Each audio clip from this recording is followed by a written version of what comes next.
नमस्कार।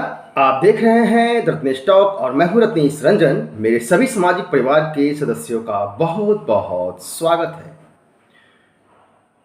हिंदुत्व की कब्र खोदने वाले, जिसको जिन्ना वाली आज़ादी चाहिए थी और चाहिए भी, जो तालिबान समर्थक हैं, जो जिनको सरिया कानून चाहिए, जो शाहीन बाग प्रदर्शन में अचानक तीन तीन दादी अम्मा रातों रात पैदा कर लेते हैं, ये सब के सब अभिव्यक्ति की आज़ादी का रोना रोते हैं।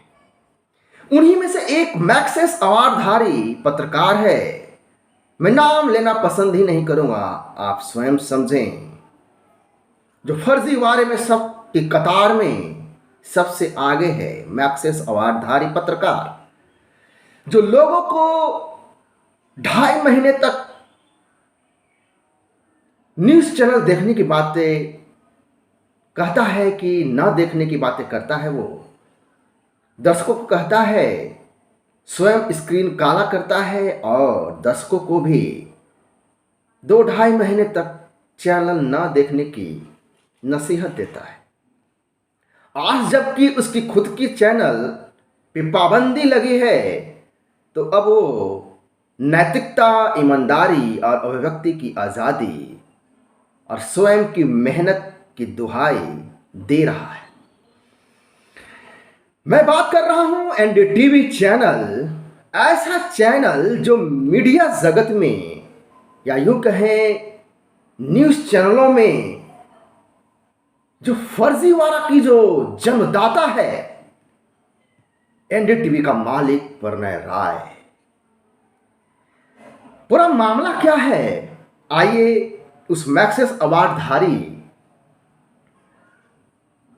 जो मैसेज दे रहा है अपने दर्शकों को, जो गिने चुने कुछ ही % हैं उन दर्शकों को, आइए उसका मैसेज आपको मैं वीडियो दिखाता हूं।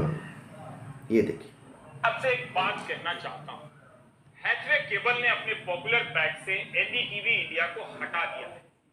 अक्सर बिजनेस की बारीकियों का बहाना बनाया जाता है, लेकिन यह मामला कुछ और है। बहुत मेहनत से तैयार किए गए इस कार्यक्रम को आप तक नहीं पहुंचने देते। ये अपने कार्यक्रम को बहुत मेहनत से बनाता है। कितना मेहनत करता है, उस मेहनत की मकसद क्या है? चूंकि इसके चैनल को जो हैथवे केबल नेटवर्क है उसने अपने पॉपुलर पैक से हटा दिया है, यूँ कहें कि जो पॉपुलर का जो लिस्ट है उस लिस्ट से इस चैनल को निकाल दिया है।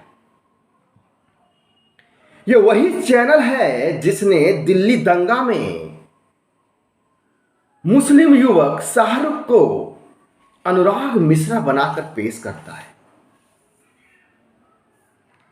अब इस पे ध्यान दीजिए कि आखिर किया क्या होगा, इस विचार कीजिए इस पे। जज लोया कांड में गृह मंत्री अमित शाह के खिलाफ, जो कि सोहराबुद्दीन एनकाउंटर केस का सुनवाई जज लोया कर रहे थे, तो इस संबंध में भी फर्जी खबरें फैलाई गई।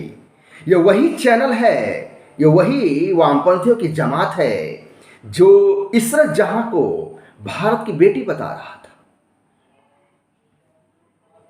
सेकुलरिज्म की मूर्ति पेश कर रहा था इशरत जहां को, जो खुद कह रहा था, जिसने खुद कहा कि टीवी देखना बंद कर दीजिए सिर्फ 2.5 महीने के लिए। जब तुम कह रहे हो कि देखना बंद कर दो और तुम्हारा ही चैनल कोई देखने भी नहीं जा रहा है, पॉपुलरिटी नहीं है, पॉपुलर लिस्ट से बाहर कर दिए गए हो, और ऊपर से तुम्हारा ही चैनल पॉपुलर लिस्ट से बाहर किया गया है, तो इस चैनल को देखता कौन है? कितने % लोग देख रहे हैं?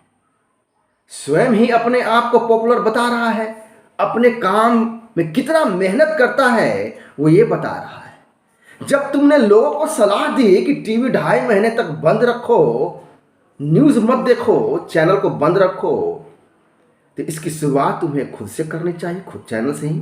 तो फिर रोना किस बात का? किस बात की नैतिकता, किस बात की ईमानदारी और किस बात की अभिव्यक्ति।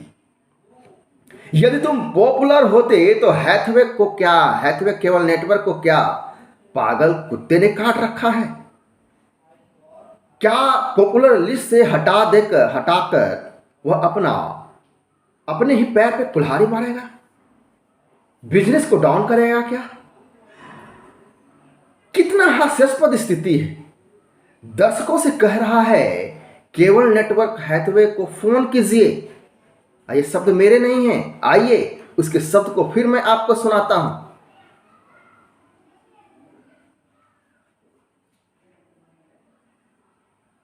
तो कहेगा कि देखने वाला यही कार्यक्रम, इसलिए ऐसा मत होने दीजिए। आप हैथवे केबल को फोन कीजिए, उनको ट्विटर पर उनसे कहिए कि एनडीटीवी इंडिया लगाइए, हमें प्राइम टाइम देखना है। अब देखिए, ये दर्शकों से कह रहा है कि भाई साहब फोन कीजिए। अरे तुम पॉपुलर हो, पॉपुलर पत्रकार हो, तुम्हारा चैनल पॉपुलर है, तो तुम्हें विनती करने की क्या जरूरत पड़ गई?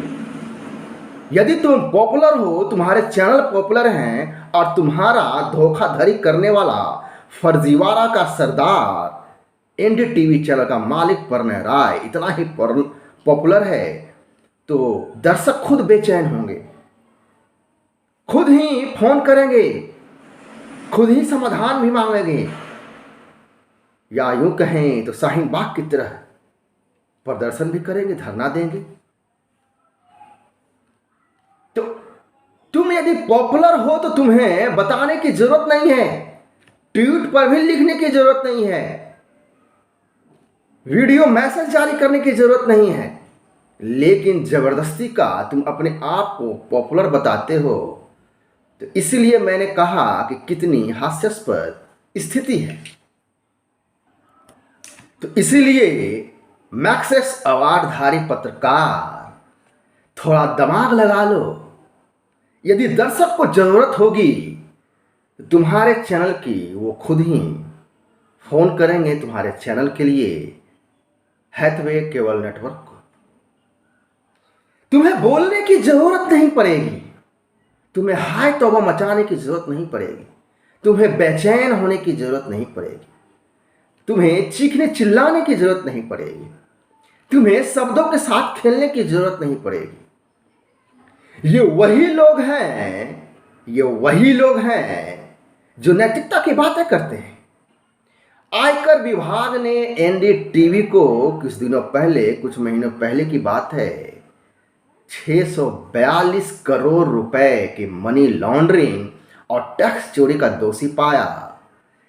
अभी तक एनडीटीवी का मालिक प्रणय राय कोर्ट का चक्कर लगा रहा है।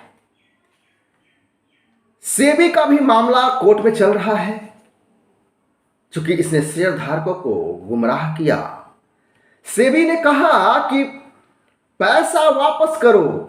सुप्रीम कोर्ट ने भी इस मामले में कहा कि सेबी ने जो जुर्माना लगाया है बिल्कुल सही है और जुर्माना देना पड़ेगा। कम से कम आधा पैसे तो जरूर देने पड़ेंगे। तब आपको समझ में आएगा इन सभी फर्जीवाड़े जो अलग अलग कर रखा है एनडीटीवी की जमातों ने, कैसे पूरा वामपंथी गैंग, ये जो लॉबी है, मीडिया के जरिए अपना एजेंडा चलाते हैं। सवाल यह भी है कि क्या सरकार को ऐसे लोगों के खिलाफ सख्त कार्रवाई नहीं करनी चाहिए? सुप्रीम कोर्ट भी इतना इस मामले को कैजुअल क्यों ले रहा है, यह भी अपने आप में सवाल है। ये वो पत्रकारों की जमात है जो दलाल बने बैठे हैं और पत्रकारिता की दलाली कर रहे हैं। जर्नलिज्म को वैसा बना करके कोठे पर बैठा रखा है और ये स्वयं ही दलाल बने हुए हैं। ये मैक्सेस अवार्डधारी पत्रकार आम जनता की आवाज बताता है अपने आप को, जो नैतिकता की बातें करता है, नैतिकता की दुहाई देता है।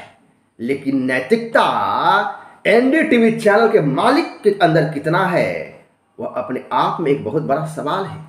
यह मैक्सेस अवार्डधारी दर्शकों को क्यों नहीं बताता है कि इसके जो मालिक है प्रणय राय, विदेश जाने पर रोक क्यों है? यह नहीं जा सकता है विदेश।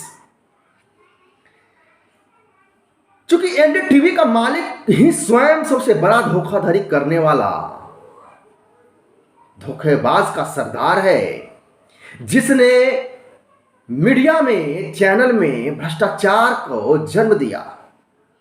ये वही पढ़ने रहा है जब दौर था दूरदर्शन, जी टीवी, आज तक, एबीपी न्यूज चैनल, जब कुछ 6-7 चैनल होते थे, उस दरमियान ये दूरदर्शन में काम करता था। वहां से उपकरण चोरी करके एनडीटीवी चैनल की शुरुआत करता है। अपना दर्शकों के बीच पैठ बनाने के लिए केबल नेटवर्क को करोड़ों करोड़ रुपए का घूस, यूं कहें कि टेबल के नीचे पैसे देता है कि मेरा चैनल इतने नंबर पर दिखाओ, मेरा चैनल उस नंबर पर दिखाओ। तो इसलिए मैंने कहा कि यह मीडिया में भ्रष्टाचार का जन्मदाता है प्रणय राय, एनडीटीवी का मालिक, जो अपने शेयरधारकों से झूठ बोलता है, लेकिन फिर भी ये बेशर्म, निर्लज, अवार्डधारी पत्रकार नैतिकता की बातें करता है। अभी कुछ दिनों पहले सेबी ने दोषी पाया और जुर्माना भी लगाया है। इसके बारे में क्या कोई प्राइम टाइम किया है? रवीश कुमार ने दर्शकों को सच्चाई से रूबरू कराया है।